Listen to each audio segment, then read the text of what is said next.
Chapter 1. In my past life. To avoid being sent to the countryside, my parents arranged for me and the fake heiress to get married at the same time. The fake heiress was gentle and full of guilt towards me. She chose to marry Daniel, the good-for-nothing younger son of a textile factory director. Under the humiliation and abuse from the director's entire family, she withered day by day. She was constantly provoked without cause by Daniel's childhood sweetheart and ultimately met a tragic end, losing her unborn child in her own life. As for me, I grew up in a village, chasing chickens and teasing dogs, hot-tempered and fierce. I was married off to a righteous military officer named Simon. Simon couldn't stand how petty and sharp-tongued I was. I found him boring and rigid. We gradually grew to despise each other and eventually divorced. On the day of the divorce, I was hit by a speeding truck and died on the spot. When I opened my eyes again, I had returned to the day we were deciding who to marry. The fake heiress and I sat in silence.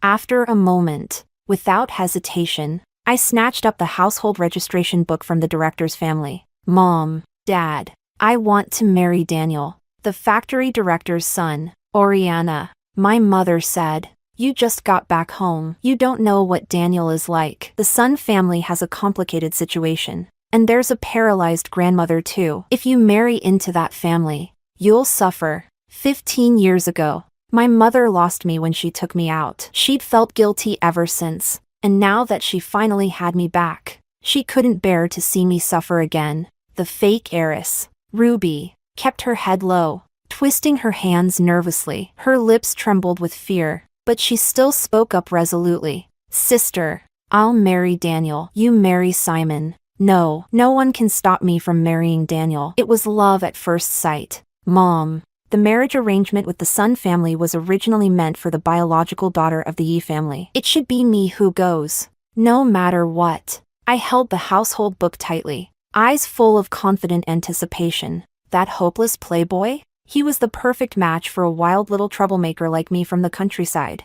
In the previous life, Ruby had married Daniel. Daniel looked down on her delicate, fragile ways and despised her. His mother didn't like her either and constantly made things difficult, forcing her to cook and clean for the whole family and care for the bedridden grandmother. No one in the Sun family treated Ruby kindly. Daniel even forced her to take care of his childhood sweetheart at the hospital. After working all day at home, Ruby had to face the deliberate torment of that woman at night. Exhausted and overwhelmed, she fell down the hospital stairs, 2 lives lost in one fall. As for me, I had married Simon. Simon was too upright, and his mother was a classic Southern belle, soft-spoken and delicate. To be honest, they treated me well and never lacked in providing for me materially. But we had nothing in common. He liked peace and quiet. I loved noise and fun. He and his mother spoke gently, but I had a loud voice. He thought I was too loud and dramatic, always telling me to calm down and read more.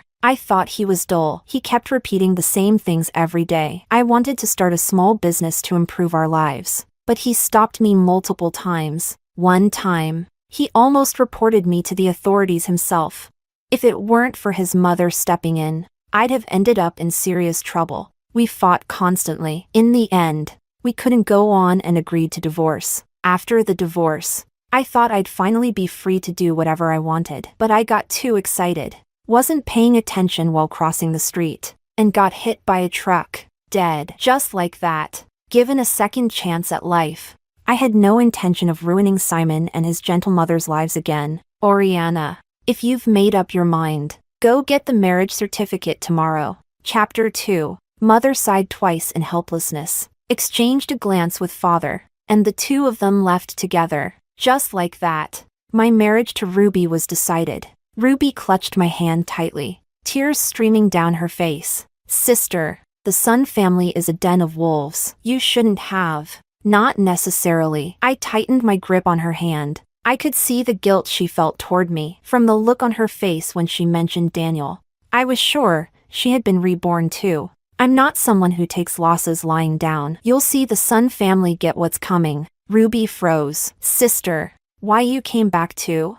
I nodded. She threw her arms around me and burst into loud sobs. After crying it all out, she told me in detail everything she had endured in the Sun household. The next day, Daniel and Simon arrived early at our home. Ruby and I were both dressed in new clothes. walking toward the men who would become our husbands. After getting our marriage certificates, I returned with Daniel to his home. I casually reached back and locked the courtyard gate. The moment we stepped in, I saw my brand new mother-in-law, Amalia, seated stiffly in a chair. She raised a brow, speaking with impatience. "You're just getting back now?"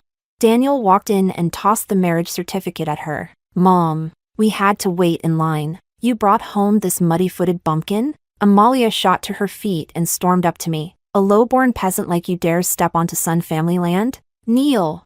She raised her hand to jab at my forehead. In the past life, Ruby had faced the same scene when she entered this house. Amalia had said, "You filthy imposter rat. You dare walk into the Sun family?"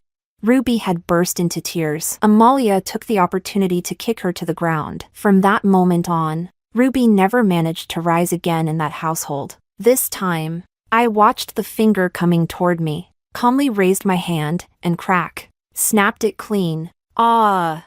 You wretched little bitch. How dare you!" Amalia's scream pierced the ceiling, drawing the neighbors to gather outside and watch the commotion. Daniel and Amalia hadn't expected me to strike. They froze for a moment, and then both lunged at me. "You damn slut.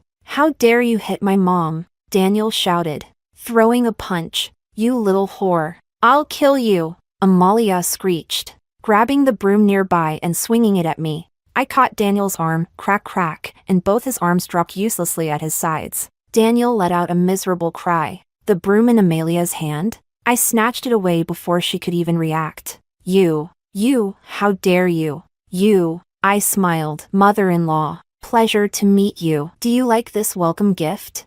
Amalia opened her mouth to curse, but I brought the broom down hard on her thigh. She cried out in pain and fell back onto the floor. "Can we have a quiet conversation now?" I asked. Eyes narrowed as I looked at the two of them. Amalia and Daniel were both shuddering in pain, but instinctively fell silent. After all, at that moment, I looked like a devil straight from hell. They couldn't beat me. What else could they do but yield? What do you want?" Daniel asked, his voice trembling. "First of all," I said calmly, "our marriage didn't just save me from going to the countryside, it saved you too. That's the entire point of this arrangement. So don't go acting like you did me some big favor in front of my sister. Got it?" Chapter 3. Daniel trembled. "Why, you're married to me now. So you're part of the Sun family. You should be a good wife. We need to live peacefully together." "You mean I should suffer while your family gets to live in peace?" I raised an eyebrow. Daniel's lips quivered. "I've got 100 ways to deal with you people. Let me give you a little preview." I stepped in front of him, grabbed his arms and, with 2 swift motions, popped them back into their sockets. Then I shoved the broom into his hands and stood up straight. From my pocket, I pulled out the makeup I had prepared earlier and quickly dabbed a few spots on my face. My previously fair face turned bruised and blotchy in seconds. I added a touch of fake blood to the corner of my mouth. Daniel was stunned. Amalia, too, stood frozen. What are you doing?" Amalia asked, her voice trembling. I smiled brightly at them. "Aren't you two the best at twisting the truth? Time for you to experience how it feels." With one hand on each of them, I dragged Daniel and Amalia to the door and shoved them outside. Before they could regain their footing, I dashed ahead of them, swung the courtyard gate open, and burst into tears. "Stop hitting me! Please stop! I know I was wrong." I sobbed loudly. "Mother-in-law, I just got married into the family. I didn't know I had to kneel at the gate. I was only a little late. And you had Daniel beat me. Woo, Daniel. I get it now. I know marrying you is a blessing I earned in a past life. You're the son of a factory director and I'm just a lowly country girl. I'm married up. And I swear I'll serve you well from now on. Father-in-law is our household's god. I remember everything mother-in-law told me." I cried and shouted at the top of my lungs. The neighbors who had gathered outside to watch the scene all froze. An eerie silence fell at the gate. This was 1970. Kneeling at the gate, blessing from a past life, household god. Those phrases strung together painted a horrifying picture. Amalia screamed and rushed forward, trying to cover my mouth. I collapsed to the ground, trembling. "Shut up! Shut your mouth! What nonsense are you spewing?"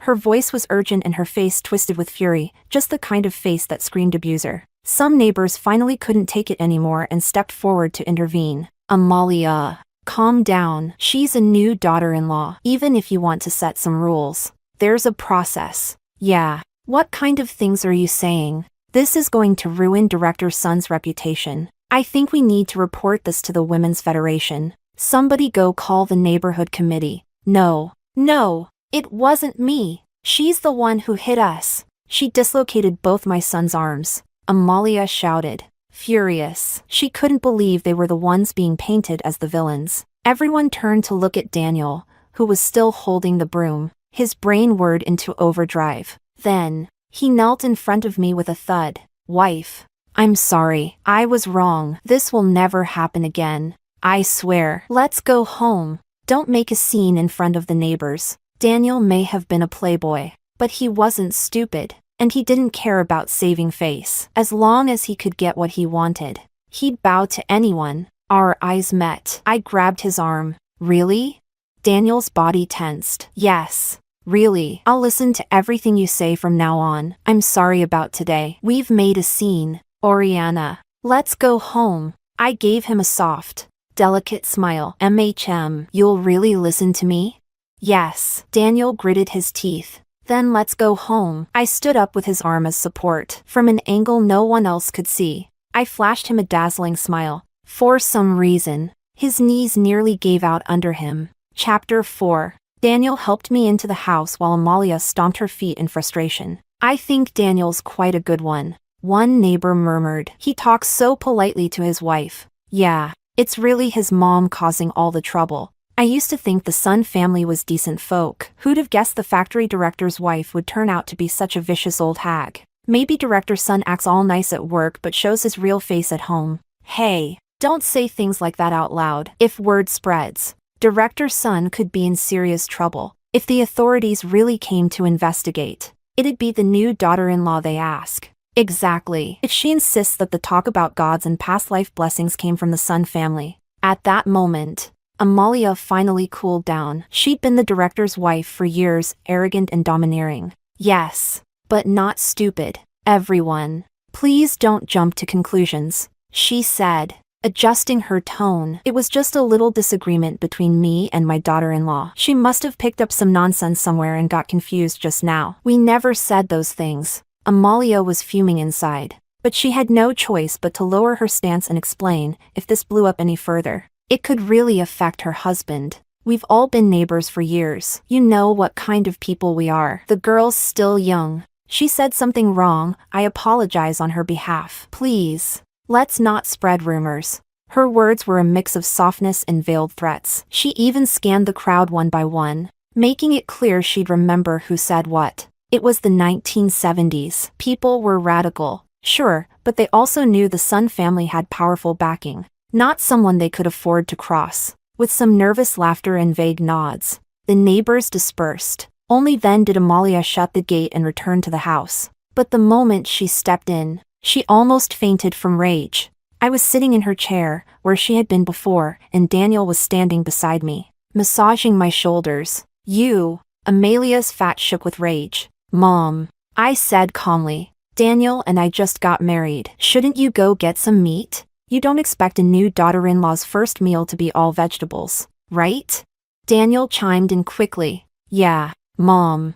I'll go with you. You queue up at the co-op. I'll head to the meat factory. Fine. Amalia ground her teeth, but agreed. Where's your room? I turned to Daniel. East side. I'll take you. Okay. Daniel led me to his room. There weren't even any festive red wedding symbols hung up. The room was filthy, no space to walk. Socks and dirty clothes tossed everywhere. I glanced up at him. I'll clean it, Daniel said immediately. Mom, I called out. Daniel's cleaning the room. The co-op and meat factory, you'll have to go by yourself. Arms crossed. My voice was light as air, but my words were heavy with dominance. Amalia was livid but dared not speak. She grabbed the money and ration coupons and stormed off to buy meat. Under my gaze, Daniel started gathering up his socks and dirty laundry. Daniel, it's okay if your mom didn't teach you. I'll teach you. Just follow what I say. Daniel, I don't want to. but I'm too scared not to.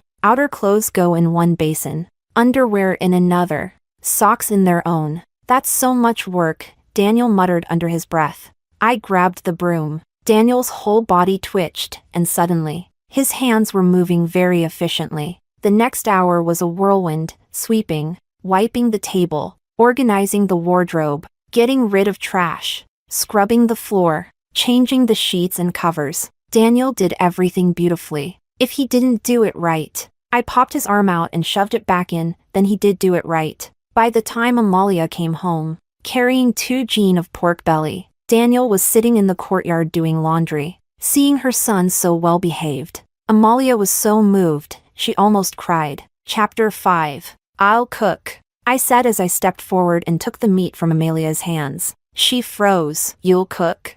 Then, like a light bulb going off in her head, she remembered, Director Oscar's son, her husband, was coming home for lunch today. She must have assumed I was trying to impress him out of fear. Within moments, Amalia was back to feeling smug again. I ignored her and turned to Daniel. If it's not washed properly, you know what happens. Daniel's eyes reddened. Got it. I headed straight to the kitchen. Amalia's cooking was bland and stingy. Despite being the factory director's wife, someone with access to food others couldn't get, she kept her miserly habits. But me? I wasn't going to shortchange myself. An hour later, lunch was on the table. Glistening braised pork belly, crispy stir-fried greens with pork cracklings, chilled cucumber salad, a big bowl of egg drop soup with whole chunks of egg visible, and a steaming pot of white rice. Amalia's eyelid twitched with pain. Daniel swallowed hard. He was starving. Doing chores really wore him out. And damn, his wife could cook. Thankfully, that was when Oscar's son arrived home. Amalia, something smells especially good today, Oscar said with a smile as he stepped inside. He glanced at his wife and son, both sitting at the table with defeated expressions. Then looked at me. Oriana made lunch today, didn't she? Yes, Dad, I replied sweetly, looking like the perfect daughter-in-law. Amalia jumped to her feet, and tears began streaming down her cheeks. Oscar, you have no idea. This little tramp has turned our home upside down since the moment she arrived. She hid us, made Daniel do housework, those clothes and bedsheets outside. Daniel washed them. Oscar's expression darkened. Amalia, watch your mouth. Amalia flinched. Dad, I said calmly, there were some misunderstandings earlier. Let's eat first. Braised pork doesn't taste good cold. After lunch, I'll explain everything to you privately. My voice was steady and polite. Oscar nodded. Amalia stared in disbelief. Just a few words, and Oscar was already siding with me? Daniel's eyes lit up at the mention of food, those clear, dopey eyes practically sparkled. I scooped a bowl of rice for him. He received it with reverence. Thank you, wife. Oscar glanced at me again. He knew exactly what kind of fool his son was. For Daniel to act so obedient, he must be terrified. Oscar was curious, just how had I managed to tame his brat? After lunch, Daniel volunteered to clear the table and even wash the dishes. In the end, Amalia couldn't stand it anymore and took over dishwashing herself. I followed Oscar into his study, in front of someone smart and powerful. I didn't bother beating around the bush. I laid out everything that had happened that morning, clearly and honestly. Oscar nodded in satisfaction. Oriana, you're a clever one. From now on, this family's discipline will rest on you. Whatever you do, I'll support it. See? I knew Oscar's son wasn't an idiot. He wouldn't have become factory director otherwise. He knew exactly what kind of mess his wife and son were. Having someone who could keep them in check, that was a blessing. In my previous life, he occasionally spoke up for Ruby too, but he was always too busy, often working late or traveling. He didn't have the time or energy to intervene. Dad, besides Mom and Daniel, may I handle the rest of the family however I see fit? You may. If you ever need my help, just say the word. Thank you, Dad. Chapter 6. After leaving the study, Oscar's son headed straight back to work. I returned to my room for a nap. Daniel followed me in. What should I do now? He asked. That book on your desk, read it. I'll quiz you when I wake up. What? Daniel's face froze in disbelief. He honestly hadn't expected to be quizzed on a book instead of, well, Newlywed activities. Huh? I looked up. Expression sharp. I am reading now. Daniel immediately grabbed the book like a soldier receiving orders. Outside the door, Amalia was eavesdropping, hearing how I ordered Daniel around. Her whole body trembled with rage. No, there's no way she'd let a mud-legged peasant girl run their household. She needed reinforcements, people who would put that girl in her place. She refused to believe that just one village girl could stir up a storm under her roof. Amalia glanced cautiously into the room, confirming I wasn't watching. She quietly slipped out of the courtyard. I slept soundly for an hour, stretching comfortably. I sat up, only to see Daniel asleep at the desk, his head resting on the open book. My eyes narrowed slightly. Daniel might still be salvageable. If he remained obedient, we could make this marriage work. But if he dared to continue playing the family's lackey, well, a quiet little accident could always be arranged. Bang! Our door suddenly flew open with a kick. Daniel jumped up in shock and crashed straight to the floor. Who the hell just kicked my door? A middle-aged woman at the entrance paused for a second, caught off guard. Daniel, Auntie didn't mean to scare you, she said sweetly, but that little slut has brought chaos to our house since she arrived. Your aunties, uncles, and I are all here to stand up for you. That woman, Diana, was Oscar's son's younger sister, and Amelia's strongest enforcer. In the previous life, she'd been one of Ruby's worst tormentors. She constantly dragged Ruby to her place to do chores, and when Ruby was taking care of the paralyzed elder, Diana nitpicked and bullied her nonstop. I stood up. Daniel got off the floor too, glancing nervously at the crowd of relatives outside, then back at me, clearly torn. He didn't know whose side to take. I strode over to the doorway. In the next moment, under Daniel's stunned gaze, I raised my hand and landed 2 clean slaps across Diana's face. Those were for Ruby. Then 2 more. Those were for me, for daring to kick open my door. That was a death wish. Diana froze, completely dumbfounded. You dare hit me? Didn't I already? You little tramp. I'll fight you to the death. Diana shrieked and lunged. I kicked her straight in the stomach, sending her flying 2 meters out of the room. I turned and looked at Daniel. Daniel, pick your side. You only get 1 moment of hesitation. Maybe it was the fury in my eyes. Maybe it was the pain memory of his dislocated arms. Whatever it was, Daniel trembled and dropped to his knees with a thud. Wife, I'm with you. I'll listen to everything you say. I nodded, satisfied. Smart boy. Daniel kept trembling. I walked calmly out of the room. Outside, a dozen relatives were already in a frenzy, their shouting curses layering over each other. Seeing Diana kicked out and Daniel kneeling, their fury hit its peak. My eyes narrowed. I strolled over to the big water vat in the courtyard, grabbed the full tank with one hand, lifted it up, and hurled it right at the center of the stunned crowd, aiming straight for Amalia, who was too shocked to move. Aha!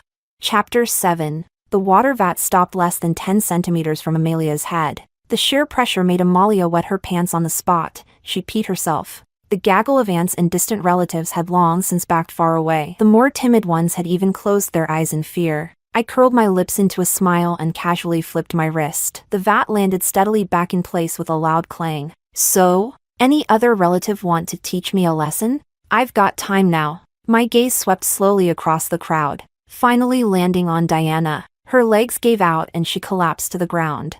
We're just here to visit. Niece-in-law, you're the new bride. And we're elders. Oh, so the Sun family custom is to visit the new daughter-in-law empty-handed? No gifts for first meetings?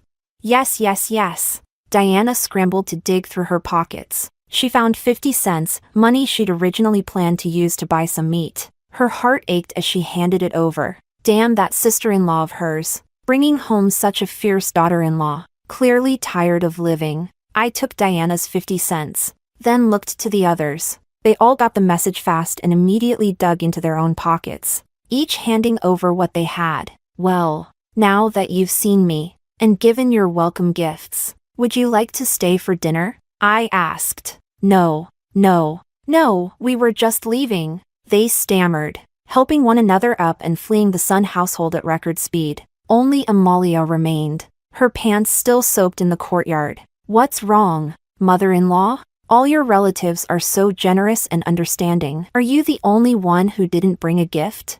I looked down at her, then wrinkled my nose and stepped back in disgust. I do. It's in the box at the head of my bed.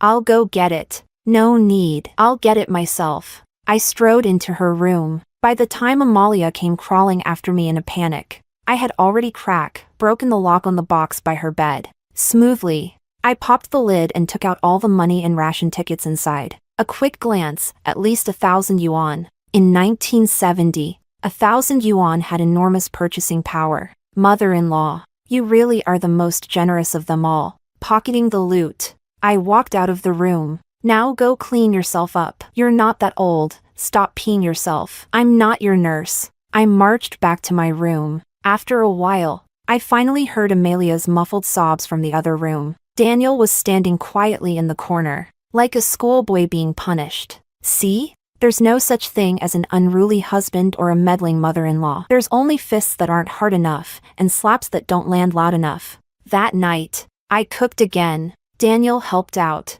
washing and cutting the vegetables. Amalia peeked into the kitchen and saw her son being spun around like a top under my orders. Her face was full of grievance, but she didn't dare say a word. If you're up, stop standing there like a statue. Doesn't the yard need sweeping? I said coolly. I'll sweep now. Amalia had been planning to sneak out and tell the neighbors about her aggressive daughter-in-law, but she didn't even make it to the gate before being put to work. Her heart was bitter, but she didn't dare rebel. Just wait until my husband comes home. She would definitely report everything to him.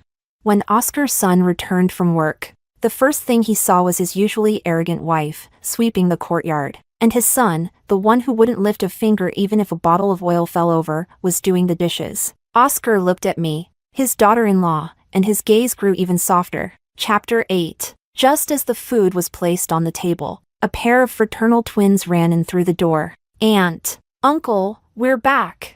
I glanced at them and searched my memory. Yep, these two little punks, Joel and Jessica, were a real headache in the past life. They were Amelia's younger brother's children. Amalia, being a textbook brother simp, had dragged them over under the excuse of giving them a better education. Since her husband was the factory director and her in-laws had money, this gave her high status in her maiden family. In reality, all the work, tutoring, laundry, tidying their room, and taking care of the two bratty Joel and Jessica fell on Ruby. Amalia had the nerve to call it, helping her adjust to raising children early. Yeah, right. These two kids saw that no one cared for Ruby, so they quickly flipped their attitude. At first, they acted bossy only when no one was watching. Later, when no one stopped them, they didn't even bother pretending in front of others. I smirked. Disciplining brats? Oh, I love that job. Joel, Jessica, this is your sister-in-law. Say hello.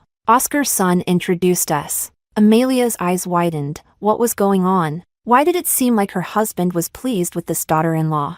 Hello, sister-in-law. The twins chirped sweetly at me. They knew they were outsiders, and they feared Oscar's son. They didn't dare mess with Daniel, so they clung to Amalia and kept a probing eye on the daughter-in-law who arrived after them. I gave them a gentle smile. Hello. Go wash your hands. Time to eat. Yes. Sister-in-law. Joel and Jessica obediently washed up and sat neatly at the table. Just after eating, Oscar was called away by factory staff for an emergency, so he greeted us briefly and left. The moment he walked out, Joel and Jessica both sighed in relief. They turned toward Amalia, just in time to catch her shooting me a vicious glare. Mother-in-law, having trouble with your eyes? I can help you fix them, I said as I set down my chopsticks. Amalia jolted. And no, it's fine. Daniel had finished eating too, but since I hadn't moved, he didn't dare move either. Amalia glanced at me, then at the twins. Oriana, as their sister-in-law, it's your duty to take care of your younger siblings-in-law. You should. Got it. They're under my care now. I cut her off smoothly. Joel, Jessica, clean up the table. You'll take turns doing the dishes with Daniel and mother-in-law, 1 week each. I instructed without missing a beat. Us do the dishes? Why don't you do it? Amalia snapped. She was the mother-in-law. Since when did she have to follow orders and do dishes? If word got out, she'd lose face entirely. I cooked. I replied calmly. Amelia's mouth twitched. She wanted to say she could cook, but after eating 2 meals I made, she had no desire to go back to her own flavorless disasters. This week is Daniel's turn. Next week Joel's. Then Jessica's mother-in-law. I've scheduled you for last, I said, rising from my seat. I also saw your dirty laundry by the door. You too, Joel. Jessica, you're not little kids anymore. Finish your homework within 1 hour. Then go do your laundry. With everything arranged, I turned and walked back to my room, leaving behind a group of people staring at one another in stunned silence. Daniel cleared his throat, just as Joel and Jessica thought he was about to yell at his wife. He said, I'll give you one piece of advice: do whatever my wife says, or deal with the consequences yourselves. And with that, he proudly marched off to wash dishes and tidy the kitchen. Chapter 9. I had just returned to my room when I heard a loud splashing sound from the courtyard. Laughter echoed, 2 kids giggling and playing. Daniel glanced out from the kitchen. He had just heard his mom whispering to those 2 little troublemakers, encouraging them to stir things up. Sigh. Why do they never learn from their beatings? His wife wasn't someone you could mess with and come out unscathed. Bang! I kicked open the door and strode into the courtyard. Joel and Jessica were standing there, splashing each other with water using basins. When they saw me, their movements froze for a moment, but when I didn't immediately say anything, and even seemed to be smiling, they grew cocky again. Their actions became even bolder, sending water flying everywhere. The courtyard was soaked, and even the clean sheets, quilt covers, and clothes Daniel had just washed were splattered with muddy spots. Is water fun? I asked. Yeah, super fun. Sister-in-law, wanna join us? Joel asked with a sly grin. Amalia was peeking from behind the door, eyes glued to the scene. She just knew it. You couldn't lay a finger on misbehaving kids, especially when they weren't even yours. She thought she had me cornered. Sure, I'll play with you, I said sweetly. Joel and Jessica froze. They clearly hadn't figured out what I was planning. Without warning, I grabbed a basin, yanked water from the vat, and splash, drenched them both, before they could even react. Splash, splash, splash, splash. 4 or 5 more basins followed, drenching them from head to toe. In our past life, this was exactly what they loved doing. Every time Ruby did the laundry, they accidentally splashed water everywhere, ruining the clean clothes. At first they pretended to apologize. Later, they just straight up laughed and said, "We did it on purpose." Some kids are just born rotten. I had no intention of rehabilitating someone else's little brats. They could stay in this house as long as they obeyed me and didn't cause trouble. Otherwise, heh, ah, wah. The 2 kids screamed in turns. Amalia rushed out, trembling all over, and tried to scoop them into her arms. Joel, my precious babies, how could she do this to you? Splash! Splash! Ah! Another scream, this time from Amalia herself. Mom, if you want to bathe, the bathroom is over there, I said lightly, washing up in the courtyard in front of all the neighbors. Not very classy. You're the factory director's wife, right? Don't embarrass Dad. Amalia was shivering, her face pale with fury and cold. She scrambled to drag Joel and Jessica toward the washroom to clean up and change clothes. It was summer, sure, but cold water baths still made people sick. Daniel had already finished tidying up the kitchen and now stood obediently beside me. Wife, I finished all the chores, he said. Bring me the lounge chair. Okay. Wifey. Daniel huffed and puffed as he carried the rocking chair over. It was only a few steps, but he looked like he was about to collapse. I shot him a look of utter disdain. He straightened up instantly, trying to control his breathing. Tomorrow morning, 5 a.m. I'm taking you to train. Dad asked you to take the factory's hiring exam, and even with the lowest standards, you couldn't pass. Daniel lowered his head. Even his high school diploma had been gifted, thanks to his dad pulling strings. But when it came time for the factory exam, his dad personally proctored the test. Not a single shortcut allowed, and he still failed even the security department entrance exam. Sigh. Chapter 10. Half an hour later, Amalia came out with the 2 kids. The moment she stepped into the courtyard and saw me reclining comfortably while Daniel stood by, serving tea and water, her chest felt like it had been stomped on, again and again. It hurt, but there was nothing she could do. Joel and Jessica looked at me with unmistakable fear in their eyes. Just as the three of them were about to retreat to their rooms. Stop. My cold voice rang out. All three of them jolted in unison. What now? You already hit them, Amalia stammered. Mother-in-law. When did I hit anyone? I was just playing with the kids. They invited me. Didn't you, Jessica? I fixed my gaze on her. Jessica always looked weak and harmless. But in truth, every bad idea came from her. Joel was just the knife she wielded, a reckless tiger under her command. Why yes, sister-in-law, Jessica replied, for the first time truly afraid of someone. Well then, playtime's over. Time for homework, Amalia said quickly, terrified I'd do something else to the kids. They dirted Daniel's hard work. They muddied the entire courtyard. Who's supposed to clean all that? I asked. You're their sister-in-law. Kids don't know better. You should just. It's fine if they don't know better. I'll teach them, I said with a smile. Mother-in-law, do you want to go to bed now? Amalia suddenly remembered that water vat that had almost flattened her face. I'll go sleep now. She turned around and ran. Joel and Jessica stood across from me, swallowing nervously. This sister-in-law was terrifying. All right, enough staring. You've got a long night ahead. First, scrub the entire courtyard clean, every patch of mud, every brick, spotless. Second, rewash everything Daniel had just finished. You'll get to rest after you're done. Joel and Jessica stood frozen, dumbfounded. Why should we? Crack! I smashed the wash basin at my feet with one kick. Metal, crushed into pieces. Sharp fragments scattered right by their feet. You were saying? I looked at Joel. Jessica yanked Joel's arm. Sister-in-law, we'll start now. I smiled. Smart girl. Jessica might be sly, but at least she knew when to fold. Daniel stood beside me, fanning me gently, obedient like a big loyal dog. Joel and Jessica got to work fast. They'd grown up in the countryside, farm work didn't scare them. How hard could chores be?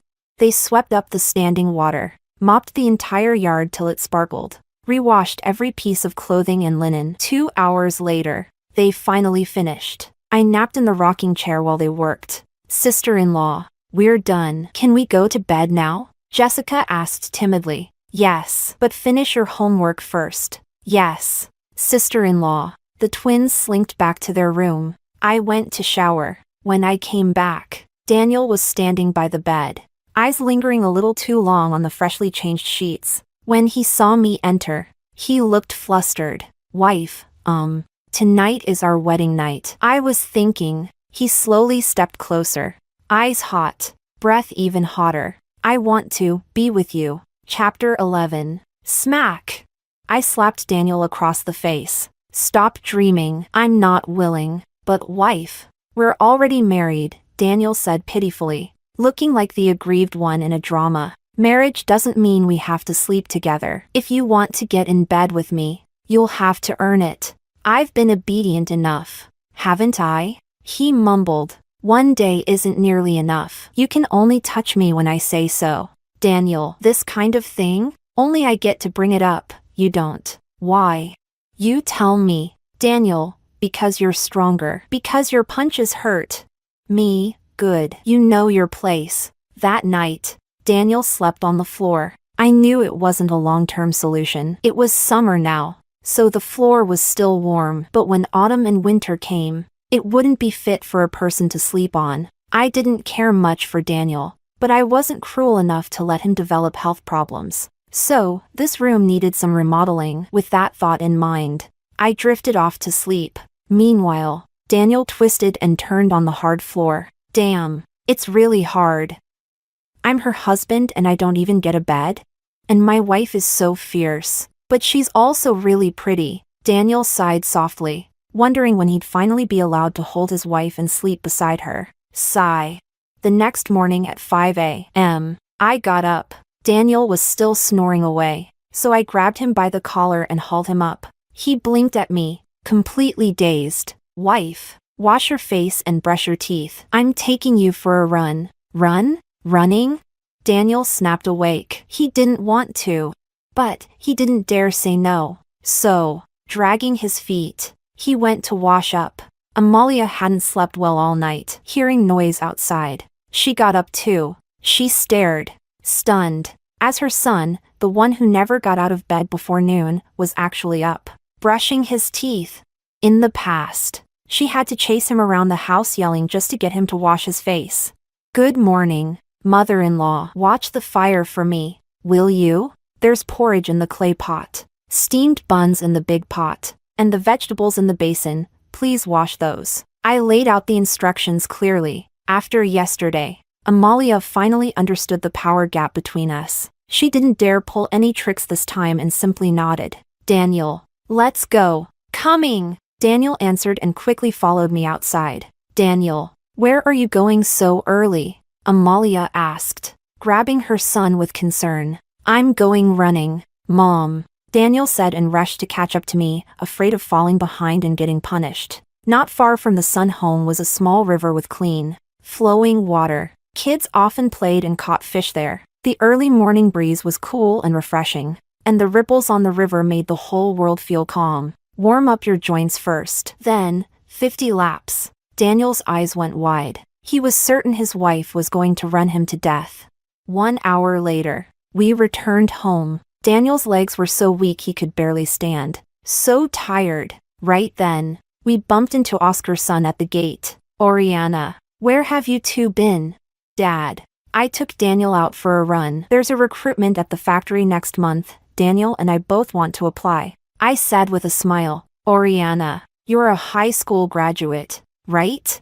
"Yes, Dad." "All right then, you both meet the application requirements. If you pass the exam, the textile factory welcomes you." "Thank you, Dad." The three of us walked inside together. Oscar didn't even spare a glance for his son, who looked half dead from exhaustion. "Daniel, why do I feel like I'm the one who married into her family?" Chapter 12. After breakfast, Joel and Jessica dragged their feet on their way to school. Oscar's son changed clothes and left for work again, and at home remained the housewife Amalia, the unemployed Daniel, and me, mother-in-law. "Go clean your own room. Daniel and I will handle the main hall and the courtyard," I said, turning to head back to my room with Daniel. Bang! The front gate was shoved open with a loud crash. I raised an eyebrow. Oh, after yesterday's fiasco, there were still relatives from the Sun or by families bold enough to show their faces?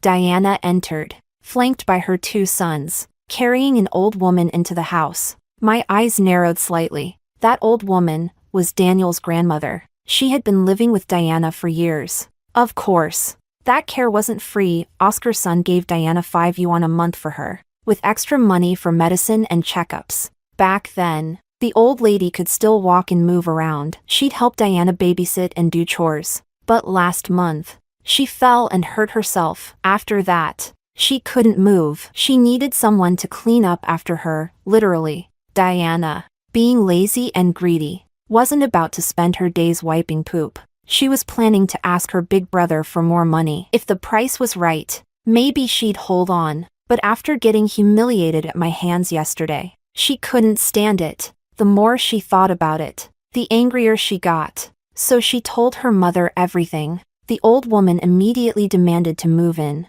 A new daughter-in-law? The pressure of filial piety alone should crush her.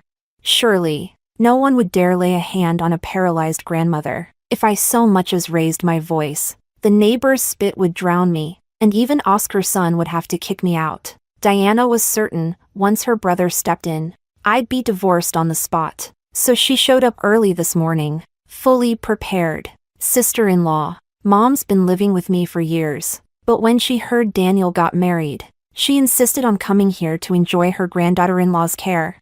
Diana shouted at the top of her lungs, making sure the whole neighborhood heard. I just smiled. That old witch was rotten to the core. In my past life, the moment she met Ruby, she forced her to kneel and wait on her hand and foot. When Ruby refused, she cried and accused her of abuse. She deliberately wet herself just so Ruby would have to clean it up. If the food was cold, she screamed it would freeze her to death. If hot, it was to burn her alive. Too big a spoonful? She'd choke. Too small? She'd starve. Everything meant death. Yet somehow, she just kept living. Amalia and Diana exchanged glances. They immediately understood each other's intent and walked over cheerfully. Yes. Mom, you should stay here now. DeLong. Who, bring your grandma to her room. Oriana, your grandmother-in-law is back. You should. Amalia looked at me expectantly. I raised an eyebrow. Of course she should be cared for. Amalia immediately felt triumphant. She shot Diana a proud smile. Oh, my quilt hasn't been aired out. No one bothered. You, granddaughter-in-law, just married in and already. Before she could start yelling, I'd already opened every door and window, and raised my voice deliberately. Mother, I'm new to the family. I didn't even know Grandma was alive. You knew, didn't you? Why didn't you air out her bedding? Don't tell me you didn't want to take care of Grandma? Amalia, wait. What? How did it become my job all of a sudden? Diana jumped in. Oriana, you're her granddaughter-in-law. What's wrong with you taking care of her? Are you saying you refuse? I never said that. But my mother-in-law here is her daughter-in-law, and she ranks ahead of me. I can't take her place in fulfilling her filial duties. Can I? Then I turned to Diana with a sincere smile. Auntie, I know caring for Grandma has been hard. My mother-in-law hasn't done enough all these years. I stand with you this time. Chapter 13. You're talking nonsense. Diana panicked. She might be brash, but she didn't dare offend her sister-in-law. Her brother's money? It all went to his wife. Auntie, I said, smiling. My mother-in-law is a very filial person. She hasn't had a chance to personally serve her own mother-in-law in years. Now that the opportunity's here, she couldn't be happier. Thank you for all your hard work. I stretched out my hand. As for this month's caregiving payment, I believe my mother-in-law gave it to you, right? Today is only the first day. Kindly return it to us. Diana, what are you saying? Auntie, I interrupted coldly. You took money to care for Grandma, but now that you're dumping her here, you can't keep taking the payment. Greed will swallow you whole. Diana's two sons had already backed all the way to the door. They'd come yesterday too, and had witnessed my power. They had actually opposed Diana coming again, but when she threw a tantrum, they had no choice but to carry the old lady over. And now? Not only had they lost their dignity, they'd also lost their regular flow of goodies. The 5 yuan a month? Gone. The meat, eggs, and milk that used to end up on their table, judging by their new sister-in-law, also gone. The more they thought about it, the more they realized Mom is a damn idiot. Diana, under intense pressure, finally muttered, who would carry 5 yuan on them? Daniel, walk your aunt and cousins home. While you're at it, bring the money back, I ordered. Yes, wife. Daniel perked up. Finally, a chance to leave the house. 1 hour, that's all you get. Daniel, my soul weeps. Got it, wife, aunt, big cousin, second cousin, let's go. And with that, Daniel herded them out the door. Now, only the old lady, Amalia, and I were left in the room. You little homewrecker, the old lady snapped. You just married in and already disrespect your elders and husband? You trying to go to heaven? Neil, bring me the spittoon.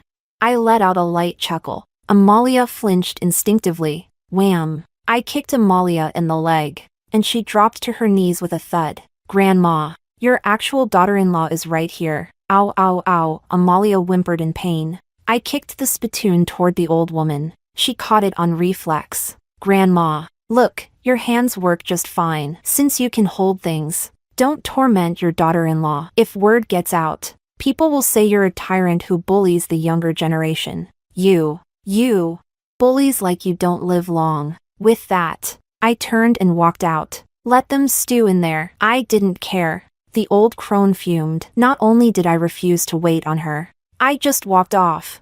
Her teeth itched with rage. That little B***tch. Mom, please, shut up already. Amalia muttered.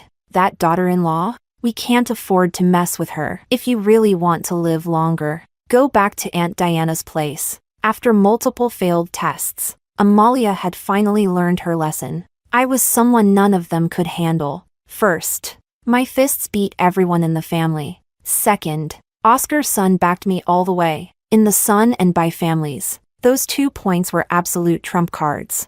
Humph. I still don't believe it. Let's see how long she can ignore me. Go buy groceries. The old lady growled. Amalia sighed deeply. Fine. If her mother-in-law insisted on walking straight into a brick wall, then as a daughter-in-law, she wouldn't stop her. Chapter 14. Amalia left to buy groceries. In the courtyard, it was just me and the old hag. I knew she was up to something. Oriana, come quickly. I need to use the toilet. Hurry. I walked in briskly. The moment she saw me, she smiled sweetly, then forced herself to poop in her pants. Ugh, absolutely disgusting. Oriana, look how late you came. Grandma couldn't hold it. Come clean me up, will you? She said.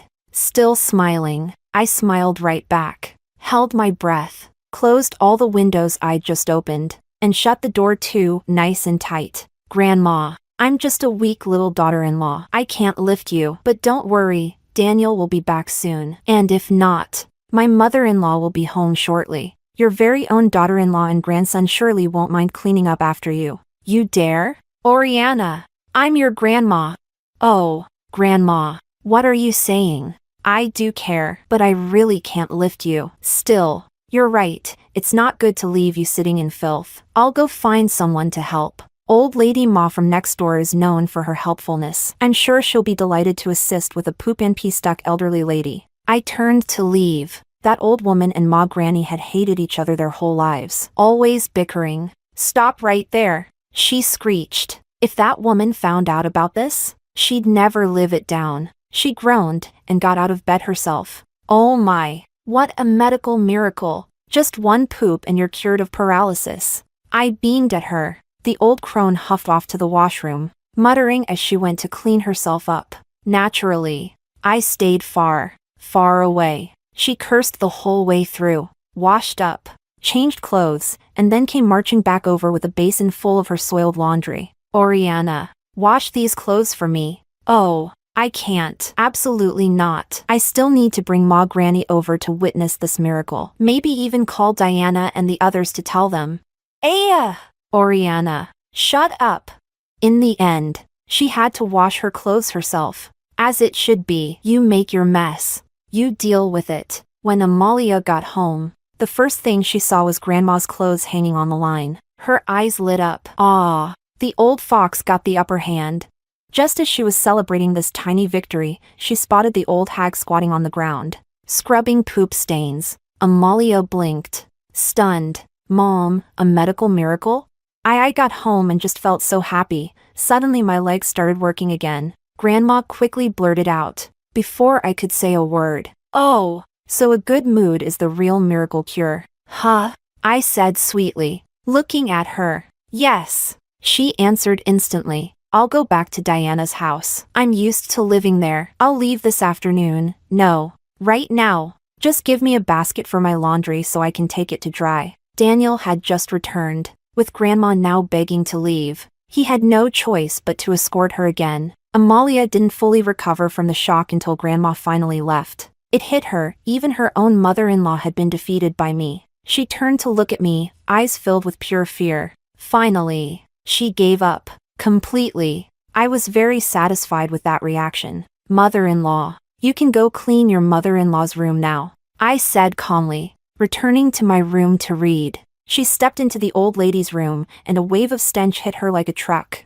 Oh, right. I didn't reopen the windows, and the old woman never washed the bedding. Chapter 15. When Daniel came home, I was drawing the layout for our room. I had picked up sketching in my previous life, right before I died, from my delicate and utterly helpless former mother-in-law at Simon's house. Wife, what are you doing? He asked. I'm thinking about fixing up our room a bit, I replied. You can't sleep in the bed yet, but that's not something we want the whole neighborhood gossiping about, and I can't let you sleep on the floor forever either. I handed him the blueprint I'd drawn. With this redesign, I could build a raised platform in the room. He could sleep on that at night. Daniel's eyes were filled with emotion. He knew his wife still cared about him, but deep down, he was still a mess, a layabout who used to chase cats, tease dogs, and hang out with his loser friends. He couldn't even pass the security guard test at the textile factory. Sigh. It really was all his fault. No wonder his wife wouldn't let him in the bed.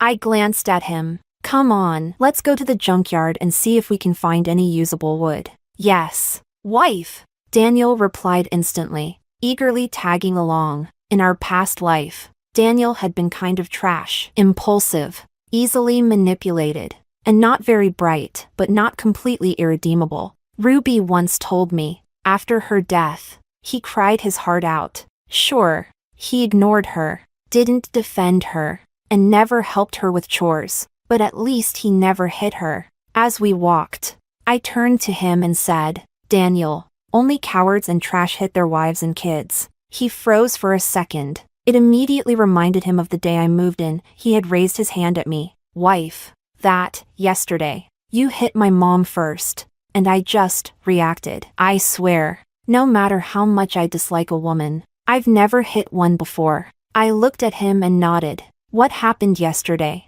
I'll let it go. As a son, you acted on instinct to protect your mom. That's not your fault. Daniel was about to look smug, but I continued. You need to understand right from wrong. It was your mom who raised her hand first. I think you know exactly what she was trying to do. As the man of this house, you need to know where your loyalty lies. We're a family now. If your mom wants to interfere, and you don't step in, I'll use my own methods to handle it. Daniel fell into deep thought. Looks like that itch on his scalp meant his brain was finally trying to grow. At the junkyard, I handed the gatekeeper uncle a cigarette. It was from Daniel's pack. Daniel, ow, that hurts my soul. Uncle, we just got married. Don't have much furniture yet. We came to see if there's anything salvageable we can bring back and fix up. I said with a cheerful smile. You're a thrifty little wife. I like that. The old man chuckled. Go on in. If you find anything good, I'll even help you get a cart. Thank you so much. I was so happy. I gave him the rest of Daniel's cigarette pack. Daniel. Haha. No problem. No problem.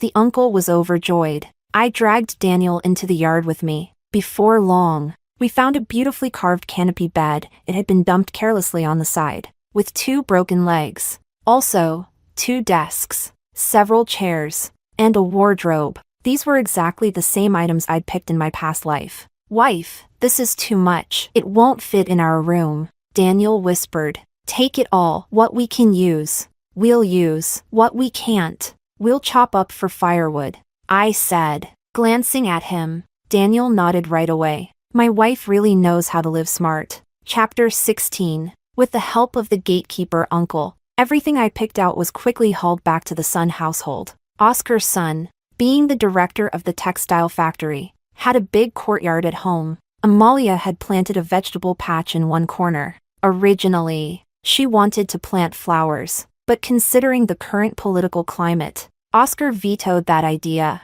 She had no choice but to grow practical crops, leaving the rest of the yard empty. When Amalia saw us dragging in so much junk, she was speechless. She mumbled a few complaints under her breath, but didn't dare say them aloud, and quickly turned around and went inside. Daniel and I quickly got to work, dismantling everything piece by piece, while pulling apart the bed, desks, and wardrobe. We found several boxes hidden inside. Daniel's eyes lit up, sparkling with curiosity. Lowering his voice, he whispered, Wife, could these be someone's treasures?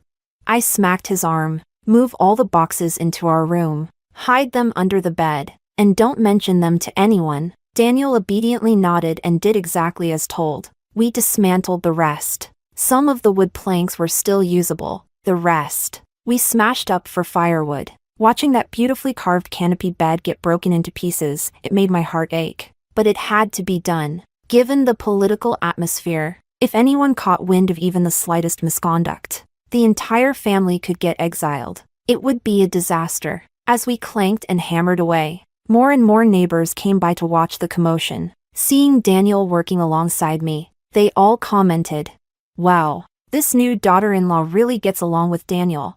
Look at Daniel working. I've never seen that boy lift a finger before. What a change since getting married. Amalia heard all the comments from inside the house. She stomped her foot in frustration, but she had to admit, Daniel was really listening to me now. By the time we finished, it was already noon. There wasn't time to make anything fancy, so I quickly made some noodles. Oscar didn't come home for lunch. He'd made an exception yesterday because I was a new bride. Normally, he was far too busy to come back. Once the noodles were done, Daniel wolfed down 2 huge bowls before finally feeling full. He usually didn't eat that much, but he'd gone running in the morning and then worked non-stop with me through lunch. His appetite had skyrocketed. Amalia watched her son devour bowl after bowl, eyes full of heartache. She glanced at me again, clearly wanting to glare, but seeing my icy expression, she swallowed it and looked away. In the afternoon, Daniel and I continued tidying, with me giving orders. He pounded and hammered all over again. More neighbors came to spectate. A lot of housewives and grandmothers in the neighborhood didn't have jobs, and aside from cooking, had little to do. Seeing the Sun family so lively, of course they wanted to take a peek. With all this tidying, the room looks much brighter, one cheerful auntie said. I was warm and polite to them, and even had Daniel pour water for everyone. We just want things more convenient for daily life, and if we have kids in the future, we won't have to worry about space. Might as well do the work while we've got time, I said with a big smile. Everyone agreed. This new daughter-in-law had a wonderful temper. Amalia, a good temper? Her? Do none of you realize our house was like a battlefield just yesterday? Chapter 17. Oriana. I heard quite the commotion from your house yesterday. A gossipy old aunt, one with a particularly sharp tongue, said with a teasing smile. Clearly, she was hoping to dig up some drama. My expression cooled slightly. Indeed, quite a few relatives came by yesterday, I replied calmly. As the new daughter-in-law, it's only natural for family to drop in and visit, and the kids in the family tend to get a little rowdy. If we disturbed the neighbors, I sincerely apologize. Just relatives visiting? Because I heard there was some other business. Auntie, I cut in with a light tone. You must have misheard. My father-in-law runs a strict household. Surely you're not implying that he's lax or that his family members are unruly? The aunt froze. She didn't dare say anything about my father-in-law. Oscar's son held a great deal of authority at the textile factory. If she actually spread rumors involving him, forget outsiders, even her own husband might slap her for it. Yes, must have been my mistake. I smiled again. Auntie, you're getting on in years, these things happen. Get some rest when you get home. My smile never left my face. But everyone around could see, this new daughter-in-law wasn't one to mess with. Think about it, I'd only been in the house for a few days, and I already had Amalia and Daniel wrapped around my finger. How could I possibly be easy to bully? Everyone got the message quickly. No one dared test my patience again. As dinner time approached, the neighbors all went back to their homes. Daniel and I finished tidying up our room completely. I built a raised platform beneath the window. The inside could store things, and the top was padded, with a small square table set up. It'd be our little space for study and daily life. At night, Daniel could sleep there with a blanket, and once the curtain was drawn, no one would know a thing. As usual, I cooked dinner. I never intended to be a hands-off wife. What's mine to do, I'll do. What's not mine, I won't touch. Right as I finished cooking, Oscar's son came home, rarely on time, alongside Joel and Jessica. By now, those two had figured out who really ran the house. They ate obediently, helped clear the table afterward, then returned to their room to do homework. Once finished, they even came out to wash their own clothes. This week, dishwashing duty belonged to Daniel. Oscar watched his son growing more and more skilled at washing dishes. Nodding with satisfaction, he turned to me. Oriana, did you take Daniel running this morning?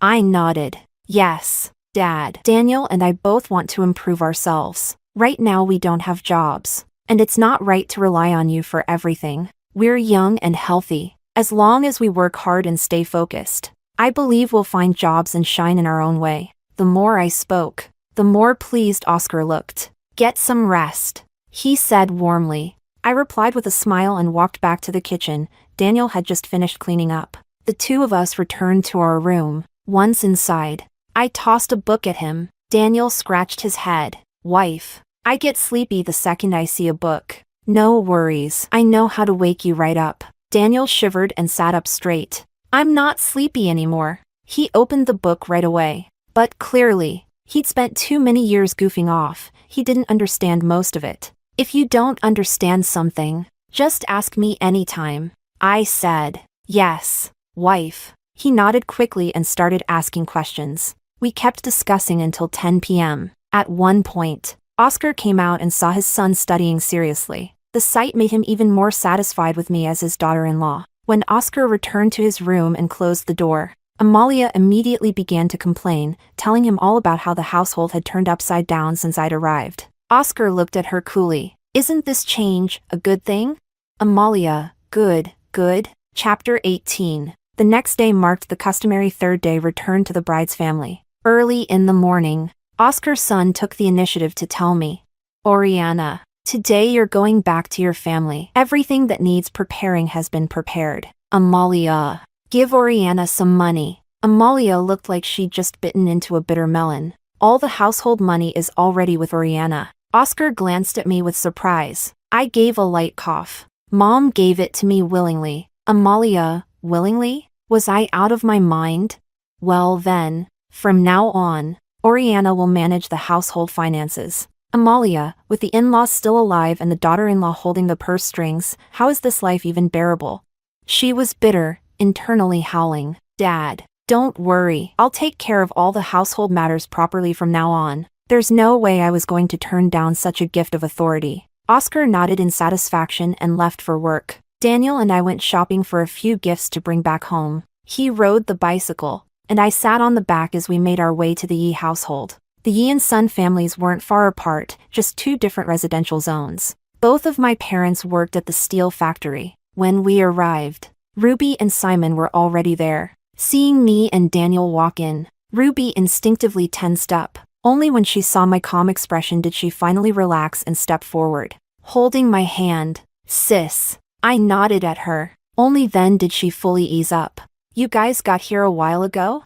We just arrived too, she said cautiously. Daniel handed the gifts to my mom. Mom, Oriana and I came home to visit you. When Daniel spoke seriously, he actually looked halfway decent, almost respectable. My mom was pleased and nodded repeatedly. Simon greeted Daniel, and the two of them sat down to chat. Daniel was loud and impulsive. Simon calm and composed. The contrast was instantly obvious. Ruby felt a bit unsettled. She pulled me into my old room to chat. Sis, how are things at the Sun house? I smiled and told her about everything that had happened over the past 2 days. Ruby's jaw dropped. Wait, the old lady wasn't really paralyzed? She was pretending? I nodded. Your father-in-law just gave you control of the household finances? You'll even manage his salary from now on? I nodded again. Amalia didn't kick up a fuss? More nodding. Daniel, he actually gets up early to run with you, does chores, and even washes dishes? The more Ruby spoke, the wider her eyes got. It was like hearing about a completely different person. I chuckled. I told you already, Sun House isn't a den of wolves to me. I'm the wolf in their story. Ruby clung to me, tears falling uncontrollably. Sis, it's all because of you. Without you, I'd have ended up just like in the last life. I cut her off gently. How are things between you and Simon?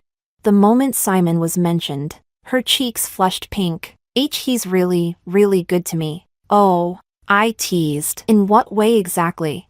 Ruby covered her face in embarrassment. Then after a while, finally told me what had happened in the Fu family over the last 2 days. The moment they got married, Simon gave her his bank book and told her everything about his family. Simon's only family was his mother, a classic elegant Southern lady. She spoke gently, behaved gracefully, and handled housework with ease. She was kind and warm, and the two women got along very well. Ruby always volunteered to do housework. Whenever Simon came home, meals were hot and ready. She was gentle and considerate, and she also enjoyed reading. To their surprise, they shared many common interests, so the two had been quite affectionate and inseparable these past few days. Ruby hesitated for a second, then cautiously asked, you and Daniel, have you know, Chapter 19. I shook my head. Ruby looked even more uneasy, as if she felt her happiness had come at my expense. I held her hand gently to reassure her. Simon and I were never meant to be. If I had married him, none of us would have been happy. Things are better this way. At least you're happy now. And my life is more free. We chatted for a while longer, and soon it was time to prepare lunch. Ruby and I went to the kitchen to help my mom. Seeing both her daughters living well, my mother looked truly content. She had always believed that only by marrying Simon would I be happy. But now, watching how well-behaved and obedient Daniel had become in my hands, he didn't look like a spoiled good-for-nothing at all. She hesitated a few times, clearly wanting to say something, so I told her directly that Oscar's son had already handed me control of the household finances. Upon hearing that, her smile deepened. As long as your in-laws value you, that's what matters. Ruby, how are things with Simon? Ruby smiled. Simon gave me his bank book. Only then did my mom completely relax. She loved both daughters equally, she didn't favor Ruby less. But she had always felt a deep sense of guilt toward me. Daniel and Simon accompanied my dad for a few rounds of drinks. After lunch, we said our goodbyes and headed back. Daniel had clearly had a bit too much and was swaying slightly. Simon, on the other hand, held his liquor well as always. Daniel's a little drunk, Simon said with a trace of apology. Though he couldn't quite bring himself to call me sister, understandable. Since I really didn't look older than him, I didn't push him. Smiling, I said, I'll take care of him. You take good care of Ruby, too. The way he looked at Ruby, with nothing but gentleness in his eyes, made it clear he was truly fond of her. That kind of gaze, even until the day I died in my previous life. I never saw it from Simon. Back then, he treated me kindly out of duty. But with Ruby, I could tell, it was affection. And affection was enough. I truly hoped they'd be happy in this life. As for the happiness I wanted, I would fight for it with my own hands. Back at the Sun household, I laid Daniel down on the bed. After closing the door, I pulled out the boxes we'd hidden under the bed and opened them up. Inside were gold bars, high-grade jade, and several property deeds, every item a treasure. I carefully repacked them, but leaving them under the bed wasn't safe. Oscar's son was the factory director, and there were surely many eyes watching him. If someone discovered these and decided to report us, our entire family could be ruined. I sat on the raised platform by the window, deep in thought. Eventually, I decided I had to bury them underground. The yard wasn't an option, digging there would raise suspicion. But then, I ran my hand across the floorboards of the platform I was sitting on. Swiftly, I removed the boards, pried open the base, and carefully dug a deep hole. Daniel was still sleeping like a log. Amalia was napping too, quiet as a shadow. I lowered the boxes one by one into the hole. Then I filled the dirt back in, laid the bricks back into place, and restored the wood panels on top. Finally, I returned everything to its original state. In a few years, college entrance exams would be reinstated. After that, the reform era would begin, and a new world would open up. I had wandered this world like a ghost for over a decade. I knew what was coming, and the treasure I just buried would be my seed capital. I would build a business empire. I would become the powerful woman I always dreamed of being, and I would run my business from one end of the country to the other. Chapter 20. Over the next month, my life at the Sun household was smooth sailing. Amalia had completely given up on stirring up drama. Her days now were spent buying groceries, chatting with the neighbors, and doing only what I assigned her. Other than cleaning her own room and whatever small tasks I delegated, she didn't need to lift a finger. Before, she had to cook, clean, and even tutor the two kids. Now, with me in the house, she suddenly realized her life had actually gotten easier. Joel and Jessica could handle their own things just fine. They had never needed to be coddled. Once they realized I had no intention of pampering them, their grades, miraculously, improved just a tiny bit.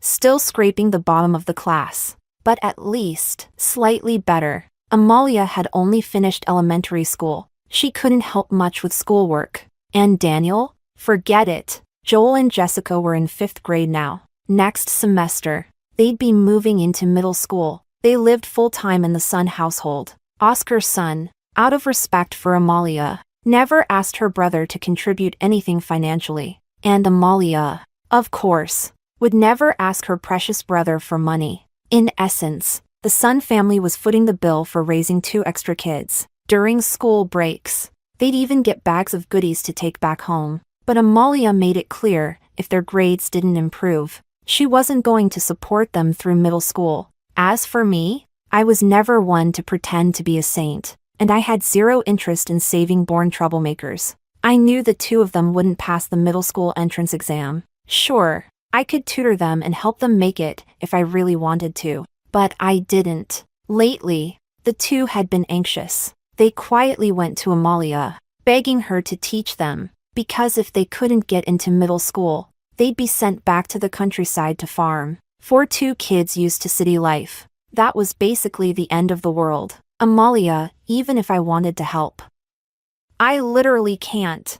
Just as the kids were about to cry from stress, Daniel's little childhood sweetheart came knocking. Her name was Miranda, delicate and soft-looking, like one of those girls who might collapse if a breeze hit her too hard. When she arrived, Daniel was in the middle of washing dishes. The moment she saw that, she let out a shriek like a cat whose tail had been stepped on. "Daniel Gidge, how could you be washing dishes? That's a woman's job. Put them down, I'll do it." She immediately rolled up her sleeves and rushed to his side, reaching for the dish in his hand. Daniel, completely unfazed, shoved an unwashed plate into her arms. "Thanks, Miranda. Oh, and while you're at it, scrub the wok and mop the kitchen floor." Then he cheerfully ran back to our room. "Wife, someone's helping me with chores. I'm free early today." "Read a book," I replied, tossing one at him. Daniel instantly picked it up and started reading. He was actually getting used to studying and solving problems now. The recruitment exam was coming up, and Daniel's daily schedule was simple: eat, sleep, do chores, study. 15 minutes later, Miranda had cleaned the entire kitchen and came out looking for Daniel, only to find him practically bouncing with excitement while asking me questions. "Daniel Gidge, what are you doing? Are you studying? Do you need tutoring? I can help, I'm really patient." "You can help?" I graduated high school, and my grades were excellent." "That's great, Joel. Jessica, come here. Miranda's going to tutor you." Chapter 21. Miranda looked utterly aggrieved as she was dragged into Joel and Jessica's room to tutor them. I glanced over at Daniel, who was seriously working through practice problems. He muttered under his breath, "I don't need anyone else tutoring me. My wife's way smarter than Miranda." The corner of my lips lifted. Not bad. Sure, he was still a bit of a clueless straight guy with a blunt mouth. But if those words were aimed at outsiders, I could accept them. From that day on, Miranda practically took up permanent residence at the Sun household, claiming she was there to help tutor Joel and Jessica. Under her diligent guidance, the kids' grades remained exactly the same. No progress whatsoever. Meanwhile, Daniel and I were approaching the date of the textile factory recruitment exam. Because Daniel was a participant, and to avoid any accusations of favoritism, Oscar's son personally adjusted the schedule, and even brought along his secretary and several senior managers to supervise outside the testing room. Daniel had prepared thoroughly this time. Despite the difficulty level, he felt pretty confident, almost cocky. Really, while taking the test, he wore a full grin, practically radiating self-satisfaction. Watching his son's confident expression, Oscar knew Daniel was going to pass for sure. After the exam, the papers were graded on site. Any disputes could be addressed immediately. Thanks to all his hard work, Daniel ranked 8th. The factory was hiring 9 people total. I came in first, so of course my name was on the recruitment list. When Daniel saw his name on the red announcement sheet, he literally jumped for joy. He threw his arms around me and shouted, "Wife, look, I passed." I patted him on the shoulder. "Let go." He instantly sprang back. I just got too excited.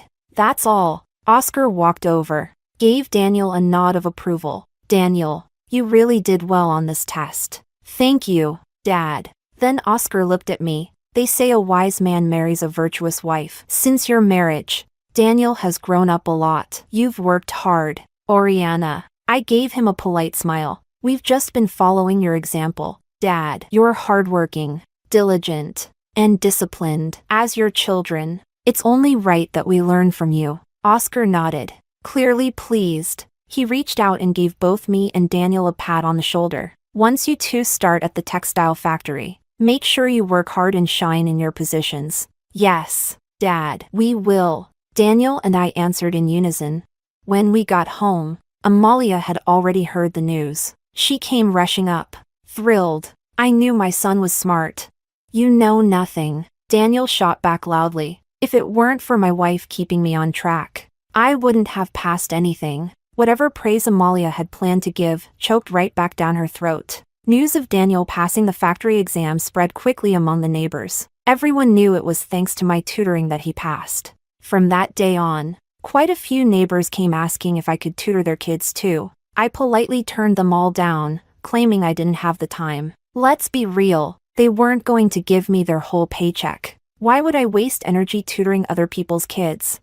Soon after passing the exam, Daniel and I officially joined the factory. I was assigned to the factory's administrative office, handling documents and paperwork. Daniel was placed in the security department. Oscar knew his son well. Yes, Daniel passed.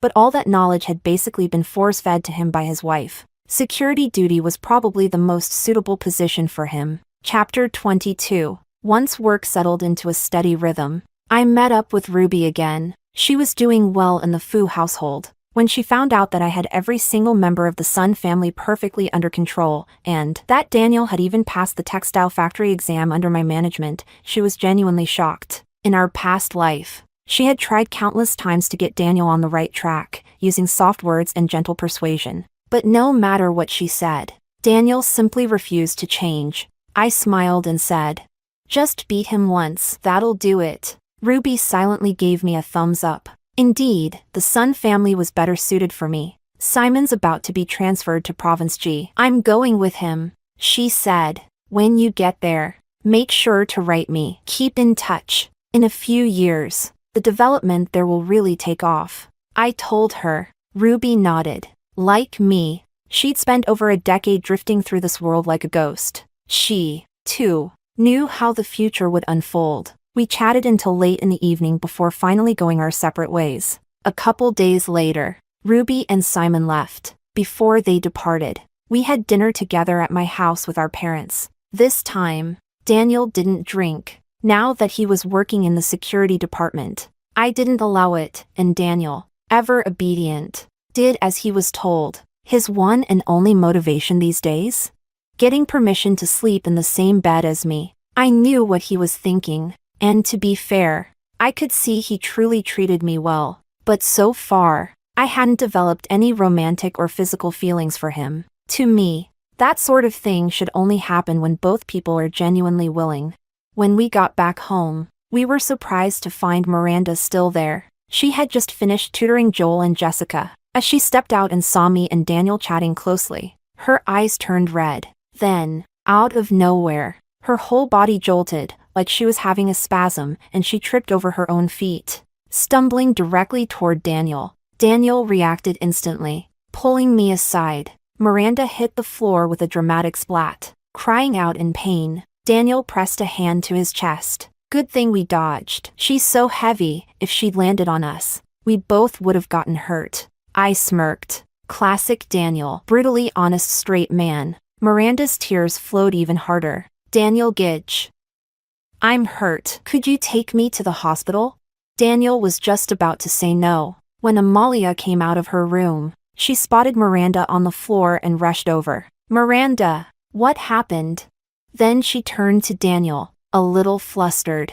Daniel, quick, take Miranda to the hospital. She got hurt while tutoring the kids. We can't just ignore that. She glanced at me, clearly a bit hesitant. She knew I didn't like Miranda, and she wasn't blind to Miranda's obvious feelings for her son. But as a mother, having a girl fawn over her son did stroke her pride a little. And since Miranda was helping with Joel and Jessica's schoolwork, Amalia hadn't rushed to kick her out. Now that Miranda was injured, Amalia couldn't exactly pretend nothing happened. Daniel looked at me. I gave him a nod. Only then did he go fetch the bicycle. Amalia helped Miranda onto the bike, and Joel and Jessica tagged along as well. They all headed to the hospital together. Now, the Sun house was left with just me. I returned to my room without a word. The whole family didn't get back until deep into the night. When Daniel returned, I was already sitting on the platform, planning my next move, a trip to the black market. Chapter 23, Wife. I'm back, Daniel called out as soon as he stepped through the door. He immediately launched into an update about what happened at the hospital. Apparently, Miranda had fractured a bone. Like, how is she that weak? She just tripped and ended up with a fracture, and now she has to be hospitalized. My mom's staying with her at the hospital, and then she actually had the nerve to. Daniel trailed off. I looked up at him. What? She wants me to take care of her at the hospital? Daniel nodded reluctantly. She's dreaming. No way I'd let my wife go take care of her. I'll go, I said. This time, it was Daniel's turn to freeze. Wife. I swear I didn't agree to it. She brought it up, and I said no right away. How could I let you go care for her? Who does she think she is? Relax. I'm not mad at you, I said, beckoning him over. I'm serious. I want to go to the hospital to look after her. Daniel looked thoroughly confused. But if there's one thing he understood by now, it was this: do what the wife says. So, should I take you there? He asked carefully. I nodded. Yes, I was going to the hospital to take care of Miranda. She was the last piece of unfinished business from my past life.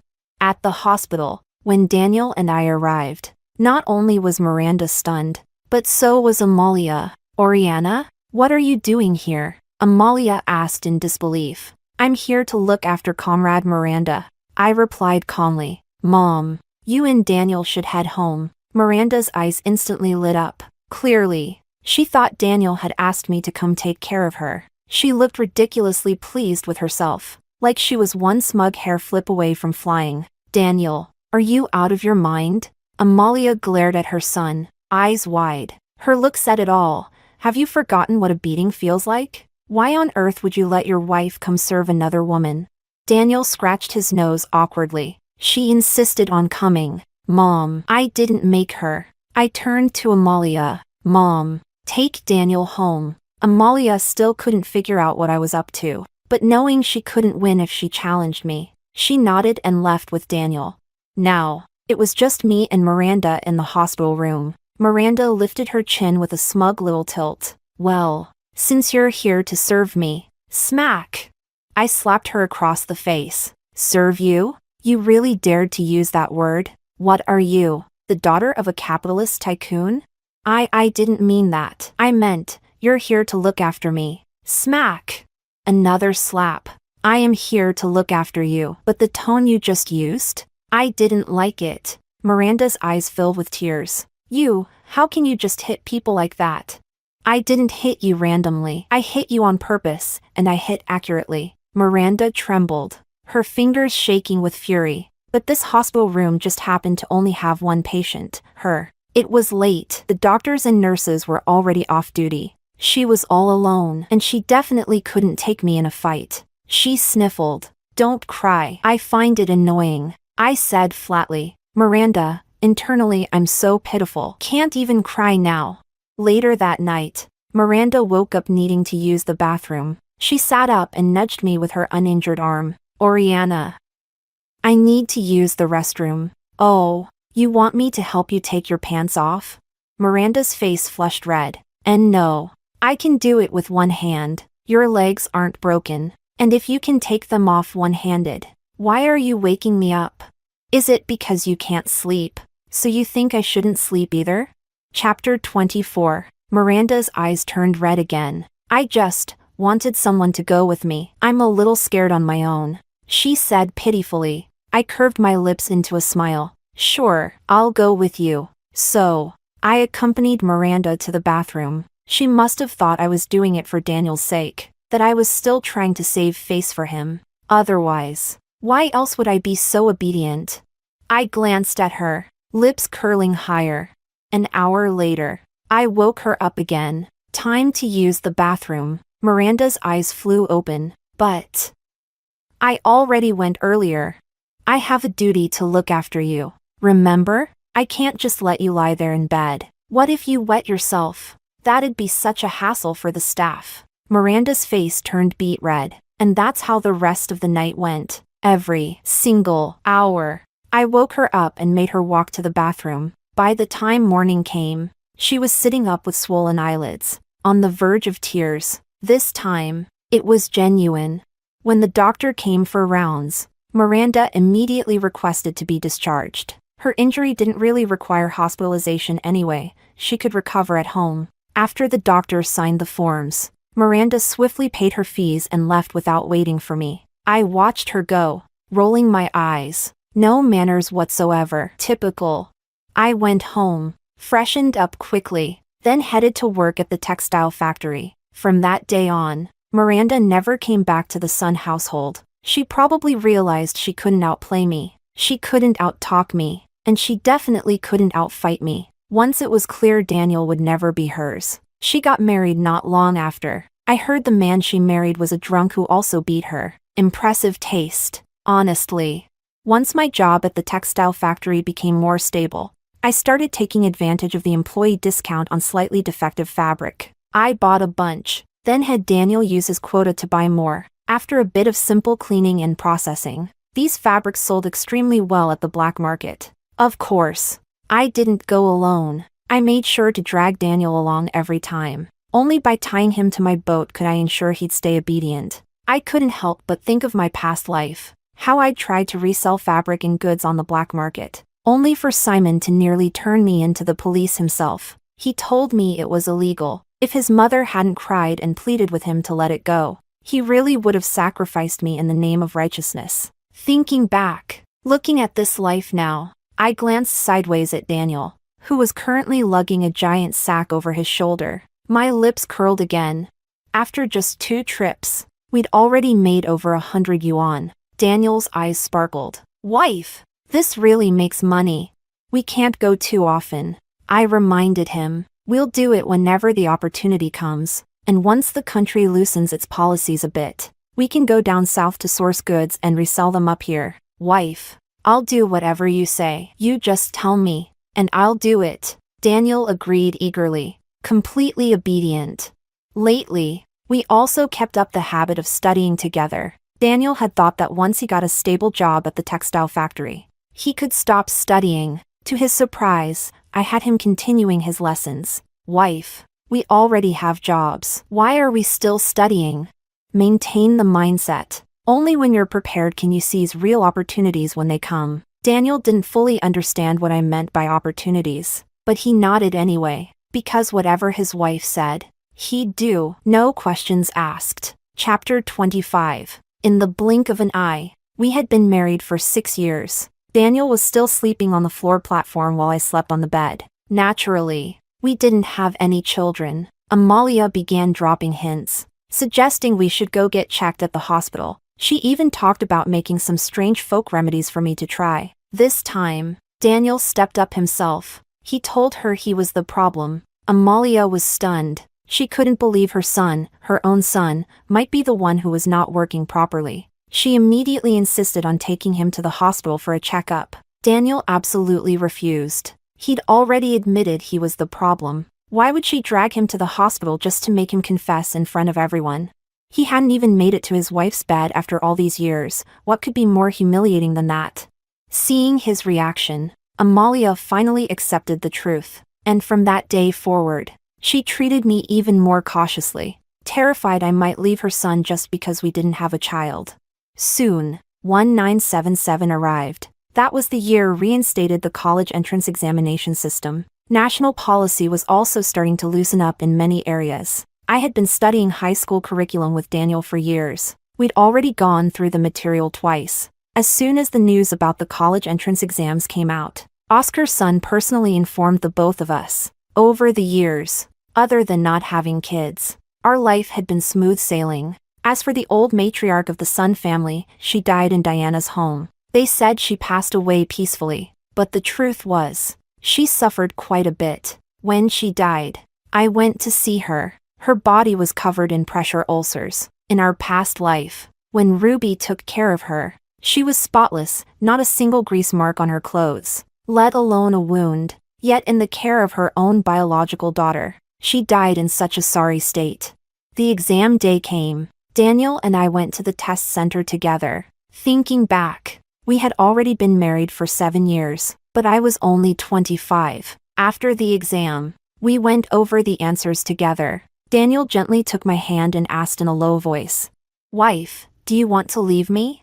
He could feel that I didn't return the same kind of love he had for me, not in the way he hoped. But he liked me, more and more. In fact, there was one time, when he was drunk, that he confessed to me. He said he wanted to be with me, truly, for the rest of our lives, never parting. He said he would wait for me to open my heart, to truly accept him. I looked into his earnest eyes. To be honest, if I put aside our past life, Daniel had turned out to be pretty impressive in this one. He was 6'1", had a nice face, listened to everything I said, brave, quick to learn, and recently, he'd been improving rapidly under my physical training. But whether or not I wanted to really build a family with him, I hadn't decided. After all, university was about to start. I'd have 4 years of school, and afterward, I had plans to launch my own business empire. Wife, you can take me with you, no matter what you decide to do. If you don't want me as your husband, I'll be your little follower, Daniel said carefully. I know I was an idiot before, but that was before I met you. Once I met you, I realized life could be something completely different, no matter what you choose. I'll accept it. I looked at him for a long moment, then the corners of my lips lifted slightly. You can sleep on the bed tonight. After all, why should I let someone else reap the benefits of a man I had trained so well?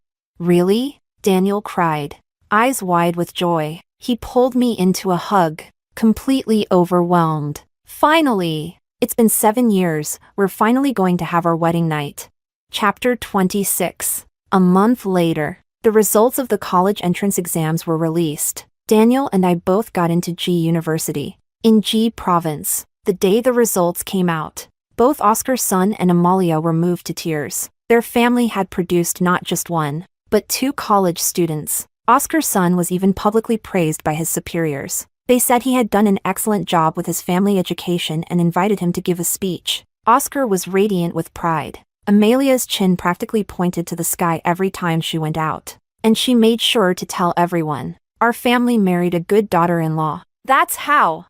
Meanwhile, Ruby and Simon had already settled down in G Province. Simon's rank was quite high now. He had reportedly been promoted to division commander. If Daniel and I ever needed help after we arrived, Simon would be able to offer support. Over the years, Ruby and I had kept in close contact through letters. When she heard I got into college, she was genuinely happy for me. And when she found out Daniel also passed the exam and would be coming with me, she couldn't help but sigh with emotion. Different men, different women. The fate that follows is completely different. With Ruby by his side, Simon had steadily climbed the ranks. Ruby had also blended perfectly into the military compounds community. She was naturally soft-spoken and gentle, and her voice was always soft when she spoke. No one dared raise their voice at her. Even the other military wives would speak to her carefully, afraid of startling her. Simon's mother adored Ruby, and their mother-in-law/daughter-in-law relationship was as harmonious as it could be. Ruby had now given birth to 2 children, a son and a daughter, making for a picture-perfect family. Daniel and I arrived in G City at the end of August. Ruby and Simon personally came to pick us up. Noticing how obviously closer Daniel and I had become, Ruby's smile grew even warmer. "Stay at our place for now," Ruby said, taking my hand. "You two can move into the dorms when school starts." "All right. Sorry to trouble you," I replied politely. Ruby gave me a soft smile. "We're sisters. Don't say things like that. I'm thinking of buying an apartment near campus," I added. "If we're allowed to live off campus, I'd rather not stay in the dorms." Over the years, Daniel and I had made quite a bit of money from black market trading. We'd accumulated a decent chunk of startup capital. This time, we brought everything we could carry, including those few special boxes from back then. "I'll take you to look at some listings," Simon offered. "No need to trouble you, brother-in-law," I said. "Daniel, Ruby, and I can just walk around and look. I know people at the housing bureau," Simon said gently. "It'll be faster if I go with you." See? Now that we changed roles and status, even talking with Simon had become a calm and respectful affair. After a few more words, Daniel and I settled down at Simon's house. The next day, Simon personally drove us to meet a contact of his at the housing bureau. Sure enough, there were several units available in the area we were targeting. I didn't hesitate. I bought every unit I liked on the spot. Seeing that, Ruby suddenly remembered what would happen to housing prices in the future. She immediately pulled Simon aside to discuss buying some as well. Simon had no idea why Ruby suddenly wanted to buy property, but he handed over all his bonuses and allowances from missions to her anyway. As long as his wife was happy, that's all that mattered. Ruby trusted my business instincts. Wherever I bought, she followed suit and picked up 2 units nearby. Looks like we'll be neighbors in the future, Ruby said softly, holding my hand. I nodded. Yes, we'd be neighbors again, and this time, we'd build a new life from the ground up, side by side. Chapter 27. The year Daniel and I graduated from college, national policies had largely opened up.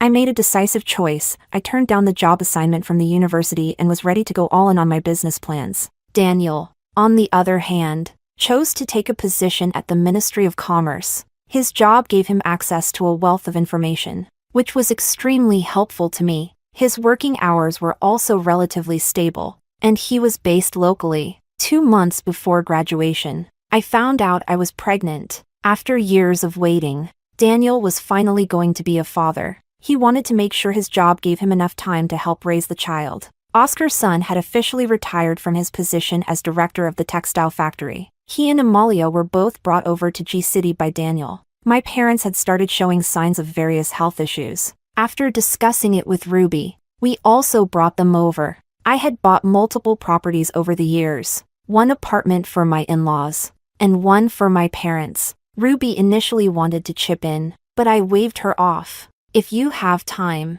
just visit them more often. When I'm busy, I won't be able to take care of them. Ruby knew me well after all these years. She didn't argue and readily agreed. It wasn't until I got ready to start my business that I took full stock of my finances. And the more I looked, the better I felt. Ruby knew I was about to start a business, so she handed me her savings account she'd quietly built up over the years. Oriana, I know you're capable. I'm not trying to take advantage of you. Just let my money tag along with yours, and give me a share when you turn a profit. I raised an eyebrow. What if I lose it all? Doesn't matter, Ruby said with a soft laugh. Simon said even if we go broke, he can still support me with his salary. Wow, that PDA was so strong I felt it hit me in the face. I smacked her lightly. Ruby chuckled. I trust you. I gave her a nod. Don't worry, I may not be able to double your money right away, but I'll make sure you don't lose it. From that day forward, I hit the ground running, scouting store locations, finding suppliers, and seeking the right place to build a factory. This was an era when, as people said, even pigs could fly if caught in the right wind. But I wasn't just a pig, I was someone with 10+ years of foresight. I'd spent time learning, gathering real-world experience, and I was more than ready. Daniel remained the same as always, supportive and obedient to my decisions. Amalia had also changed a lot over the years. Ever since I married into the family and overwhelmed her, she'd kept her head down. Even if she wasn't satisfied, she'd either swallow her frustration or adjust herself quietly. When she found out I was giving up a secure, government-assigned job to start a business, she was furious, pacing in circles at home. But in the end, she didn't dare say a single harsh word to me. Oscar's son, on the other hand, openly supported my bold move into the private sector. He had just stepped down from his position and had a solid understanding of the country's new direction. I had 2 business directions in mind. 1. A garment factory. The clothing business in the South could expand rapidly across the entire country. 2. Electronics. In the near future, electronics would become essential to every industry in China.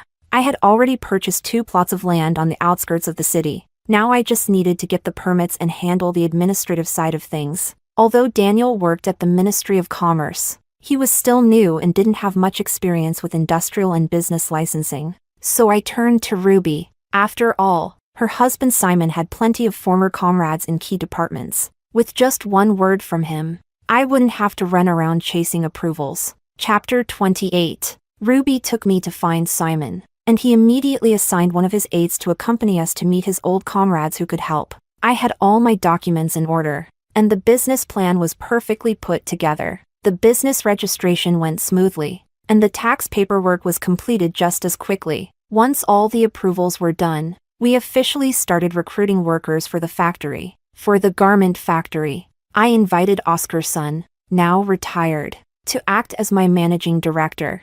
I also roped Ruby into the operation. Although Ruby hadn't worked in recent years, she'd kept up with reading and self-study. Her thinking was progressive, and I had full confidence in her abilities. With my father-in-law's guidance, I knew it was only a matter of time before Ruby could stand on her own in management. When I pulled Ruby into the factory, she looked utterly confused. "You said you'd make the money and share it with me. Why am I suddenly clocking into work?" I grinned and gently pinched her cheek. "Your kids are older now, and your husband's career is solid. Wouldn't staying home every day be boring?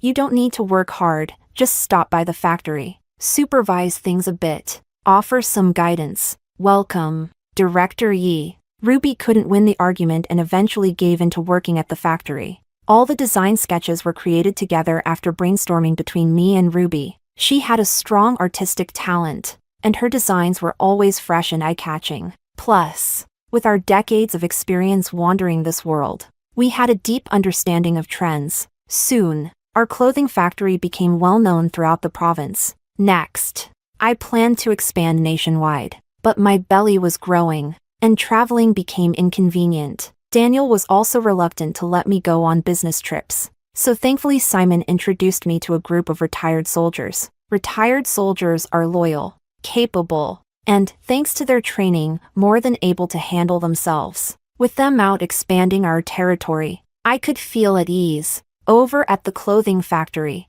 with Oscar's son and Ruby managing things smoothly, I barely had to worry. My attention shifted to the electronics factory. We had just installed a production line. Both Daniel and I had studied physics in university, so we had a decent understanding of the field. Once the electronics factory started operations, I brought in a few of our highly skilled college classmates. Each was given shares in the company. With equity in hand, everyone was motivated and invested. Time flew, and the day I was to give birth arrived. Daniel had taken leave from work to be at home. Wherever I went, he followed. If I so much as suggested going to the factory, he'd start pacing in circles like a nervous wreck. So I gave up working and stayed at home. On the third morning at home, I suddenly felt sharp pain in my abdomen. Daniel, seeing my pale face, panicked. He scooped me up in his arms and rushed out the door while shouting, "Mom, Oriana's going into labor."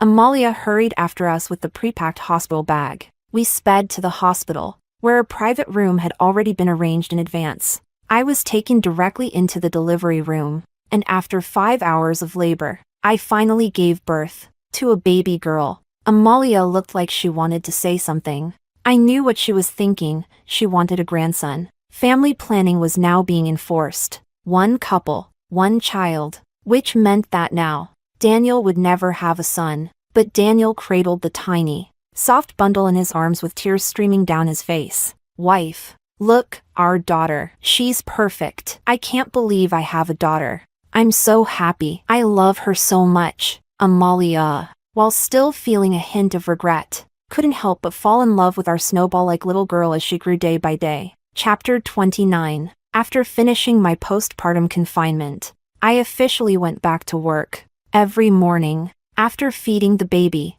I headed straight to the electronics factory to oversee operations. The rise of electronic products was a matter of timing. We had to seize the market quickly. Relying on my memories from my previous life, I was able to rapidly establish sales channels. I continued studying diligently and worked closely with Ruby to research market trends. Later, we even traveled abroad together for market exploration. After careful study and consideration, we decided to bring in a new production line for color televisions. Our brand gradually gained a solid foothold in the color TV industry. Later on, we expanded into radios, Walkmans, MP3s, and MP4s. Before the age of 40, I had already achieved financial freedom. Ruby held 20% equity in both of my factories and was making a fortune as well. Simon would often sigh emotionally, saying he had truly married a treasure. One day, Ruby held Simon's hand and asked, "If Oriana had married you instead,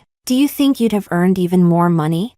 Simon shook his head. "Oriana is incredibly capable, but both of us are too strong-willed. We're better suited as friends or family, not as spouses. You and I, on the other hand, complement each other perfectly." Simon said it with such sincerity that Ruby smiled gently, and all the lingering regrets in her heart finally faded. No matter what they had experienced in their previous lives, in this life, Ruby had a husband who loved her, 2 lovely children, and a happy family. She also had a lifelong friend and business partner, me, and a career others envied. Looking at it from any angle, she was a woman who had it all. My relationship with Daniel remained steady. He was always obedient and supportive. When our daughter turned 10, Amalia fell gravely ill. Before she passed, the only person she wanted to see was me. She held my hand and told me she had a long, vivid dream. In that dream, I never became her daughter-in-law, and she was a cruel,